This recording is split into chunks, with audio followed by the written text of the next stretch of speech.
రైతు భరోసా ఎగ్గొట్టేందుకు కాంగ్రెస్ సర్కార్ కుట్రలు చేస్తోంది. సాగు పేరుతో కోటి ఎకరాలకు రైతు భరోసాలో కోత పెట్టేందుకు ప్రణాళికలు రచిస్తోంది. శాసనసభకు మంత్రి తుమ్మల ఇచ్చిన నివేదికతో ఇది నిజమని స్పష్టమైంది. రబీలో పంటలు వేయని భూములు బంజరుగానే భావించి ఆ భూములకు రైతు భరోసా బంద్ చేసే యోచనలో ప్రభుత్వం ఉన్నట్లు తెలుస్తోంది. ఇదే నిజమైతే ఆయా రైతులంతా తీవ్రంగా నష్టపోవటం ఖాయమనే అభిప్రాయాలు వ్యక్తమవుతున్నాయి.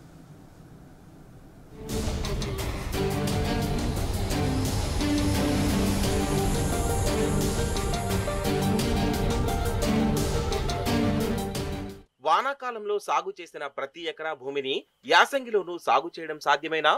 యాసంగిలో పంటలు సాగు చేయనంత మాత్రాన ఆ భూమి పనికిరాని భూమి అవుతుందా? కాంగ్రెస్ సర్కార్ మాత్రం వానాకాలంలో పంటలు సాగై నీళ్ల కొరతతో యాసంగిలో సాగు చేయని భూములను పనికిరాని భూముల కింద జమ కడుతోంది.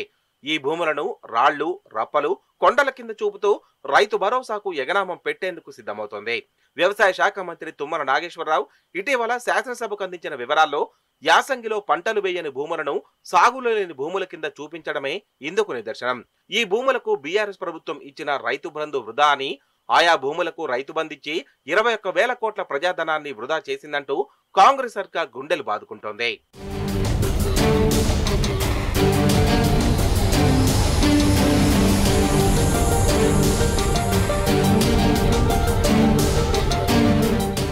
బీఆర్ఎస్ ప్రభుత్వం రైతు బంధు పేరుతో రాళ్లు, రప్పలు, కొండలు, గుట్టలకు కూడా పెట్టుబడి సాయం ఇచ్చి 21,000 కోట్ల ప్రజాధనాన్ని వృధా చేసిందంటూ ముఖ్యమంత్రి, మంత్రులు బీఆర్ఎస్ పై ఒక పథకం ప్రకారం తప్పుడు ప్రచారాన్ని వ్యాప్తి చేశారు. ఎన్నికల ముందు ఇదే రకమైన ప్రచారం చేసిన కాంగ్రెస్ అధికారంలోకి వచ్చిన తర్వాత దీనిని మరింత ఎక్కువ చేసింది. అయితే ఇప్పుడు అసెంబ్లీ సాక్షిగా తాము చేసింది తప్పుడు ప్రచారమేనని ప్రభుత్వమే అంగీకరించింది. ఇన్నాళ్లు రాళ్లు, రప్పలు, కొండలకు రైతు బంధు ఇచ్చారంటూ ఆరోపించిన కాంగ్రెస్ అసెంబ్లీలో మాత్రం సాగుకు అనుకూలంగా ఉన్నప్పటికీ యాసంగిలో పంటలు సాగు చేయని భూములకు ఇచ్చినట్లుగా పేర్కొంది. తద్వారా రాళ్లు, రప్పలు, కొండలు, గుట్టలకంటూ తాము చేసిందంతా తప్పుడు ప్రచారమేనని అంగీకరించినట్లయింది. నిజానికి వానాకాలంలో సాగునీళ్ల వసతి ఎక్కువగా ఉండడంతో పంటల సాగు విస్తీర్ణం కూడా ఎక్కువగానే ఉంటుంది. యాసంగిలో నీళ్ల వసతి తక్కువగా ఉండడంతో తక్కువ విస్తీర్ణంలో పంటలు సాగవుతాయి. ఈ వాస్తవాన్ని గుర్తించిన బీఆర్ఎస్ సర్కార్ సీజన్తో సంబంధం లేకుండా పంటల సాగుకు అనుకూలమైన భూములన్నింటికీ రైతు బంధు అందించి రైతులకు అండగా నిలిచింది. ఈ వాస్తవాన్ని విస్మరించి కాంగ్రెస్ విష ప్రచారం చేసింది.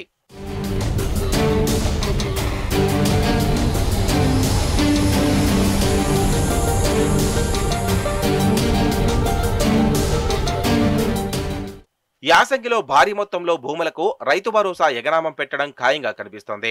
శాసనసభలో మంత్రి తుమ్మల చెప్పిన లెక్క ప్రకారం 2022-23లో బీఆర్ఎస్ ప్రభుత్వం 294.88 లక్షల ఎకరాలకు 14,743 కోట్ల రైతు బంధు పంపిణీ చేసింది. అయితే ఈ ఏడాది 206.76 లక్షల ఎకరాల్లో మాత్రమే పంటలు సాగయ్యాయని, 88.12 లక్షల ఎకరాల్లో పంటలు సాగు కాకపోయినా 4,406 కోట్లు రైతులకు ఇచ్చారని పేర్కొన్నారు.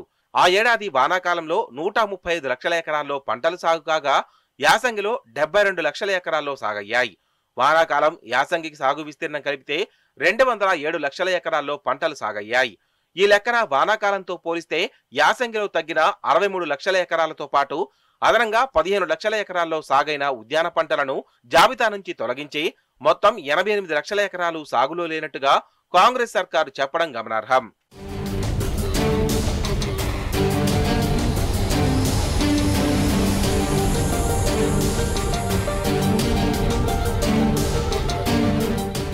అసెంబ్లీలో మంత్రి ఇచ్చిన నివేదిక ప్రకారం యాసంగిలో పంటలు వేయని భూములను కాంగ్రెస్ ప్రభుత్వం సాగు జాబితా నుంచి తొలగించింది. ఈ విధంగా ఏటా సుమారు 1 కోటి ఎకరాల వరకు కోత పెట్టింది. వాస్తవానికి వానాకాలం సీజన్తో పత్తి సుమారు 50 లక్షల ఎకరాల్లో, కంది, మొక్కజొన్న, సోయాబీన్ 5 లక్షల ఎకరాల చొప్పున సాగుతాయి. పెసర, జొన్న, మిల్లెట్స్ పంటలు కూడా భారీగానే సాగుతాయి. ఈ పంటలను తిరిగి యాసంగిలో సాగు చేయరు. వరి సాగు కూడా 10 నుంచి 15 లక్షల ఎకరాలు తగ్గుతుంది. దీంతో వానాకాలంతో పోలిస్తే యాసంగిలో సుమారు 75 నుంచి 80 లక్షలకు పైగా ఎకరాల్లో పంటల సాగు తగ్గుతుంది. ఈ విధంగా తగ్గిన పంటల సాగు విస్తీర్ణాన్ని సాగు భూమి జాబితా నుంచి ప్రభుత్వం తొలగిస్తుంది. ఈ నేపథ్యంలో పత్తి, కంది, మొక్కజొన్న, సోయాబీన్తో పాటు నీళ్ల కొరత కారణంగా వరి సాగు చేయలేని రైతులకు యాసంగిలో రైతు భరోసా రాదనే ప్రచారం జరుగుతోంది. ఇదే నిజమైతే ఆయా రైతులంతా తీవ్రంగా నష్టపోవడం ఖాయమనే అభిప్రాయాలు వ్యక్తమవుతున్నాయి.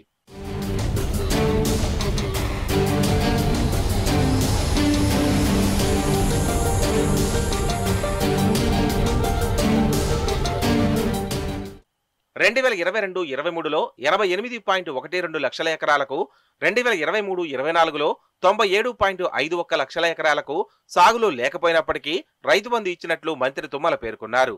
అయితే ఇవన్నీ కూడా వానాకాలంలో పంటలు సాగై యాసంగిలో నీళ్ల వసతి లేకపోవడంతో సాగు చేయలేకపోయిన భూములే.